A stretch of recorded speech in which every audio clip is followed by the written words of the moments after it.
अभी आपको बताएं, सवात में मोहडन झील के पास ही कुदरत का एक और हसीन तोहफा मौजूद है। ये सयाहों की नजर से ओझल रहा। इस नए पुरसुकून जहां की सैर कराएंगे शिरीन ज़ादा।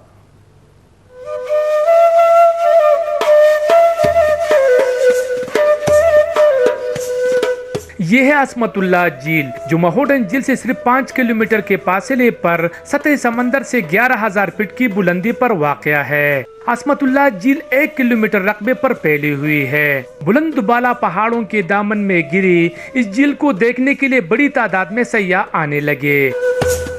वेदर यहाँ पे मुझे बहुत अच्छा लगा है। यहाँ का एनवायरनमेंट बहुत अच्छा लगा है। बिल्कुल साफ शफाफ ठंडा पानी है, बहुत ज़बरदस्त है, बहुत पुरसुकून है, बहुत ठंडा है।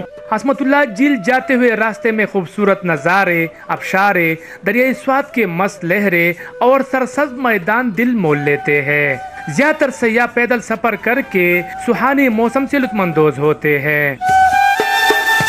झील पर खामोशी और रिदम से बड़ी लहरें जहन को ताज़ा कर देती है, जबकि सड़क भी इस पुरसुकून झील के पानी में गुम हो जाती है। स्वात में इन जैसे झीलों की कोई कमी नहीं। अगर कमी है तो वो है सिर्फ सड़क की। शिरीन ज़ादा, एक्सप्रेस न्यूज़, असमतुल्लाह झील, स्वात। अहम खबर देंगे आपको।